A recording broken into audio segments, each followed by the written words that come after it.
काल आंबेगाव येथे यांनी धाड टाकली पोलिसांनी, पण त्यांच्या भाषेत ती धाड 2 वेळा टाकली, त्यांना तिथं काही मुद्देमाल सापडला नाही। काल त्यांचे पंच म्हणून गावातील काही मंडळी ते घेऊन गेलेत आणि त्या पंचांनाच त्या लोकांकडून मारहाण होते।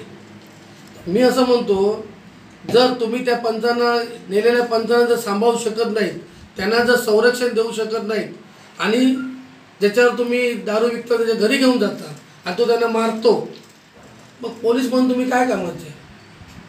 मग जर तुम्ही जर दुसऱ्याला संरक्षण देऊ शकत नाही तर लोकांच्या घरी पाठवू नका, तुम्ही स्वतः काय ती कारवाई करा। लोकांना तुम्ही अडचणीत का आणता? आणि जर तुमचा तो पंच होता मग त्याच्यावर 353 का दाखल झाला नाही? रितेश राणे साहेबांवर तुम्ही लगेच दाखल केलं, जर मग तो का सरकार का मला अडथळा होऊ शकत नाही काय? दारू धंद्याला आमचा कट्टर विरोध आहे आणि विरोध राहणारच। गावात जर तो दारू विकत असेल, आम्हाला काय माहिती नाही आहे, आम्ही आरोप करणार नाही। जर पोलिसांना जर दिसत नसेल तर आम्हाला काय दिसणार? त्याच्यामुळे दारू धंद्याला आमचा विरोध राहील, दारू ही बंदच झाली पाहिजे। माझं एवढंच म्हणणं आहे, जर तुम्ही जर कोणाला तिकडे घेऊन जात असाल तर त्यांची संरक्षण करण्याची जबाबदारी तुमची आहे आणि तुम्ही ती काल योग्यरित्या पाळलेली नाही आहे।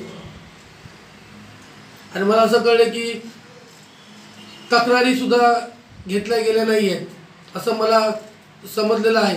त्याच्यामुळे त्याची तक्रार घेतली नाही आणि या लोकांची तक्रार घेतली नाही आणि आता पोलिसांनी हात वर केलेला आहे।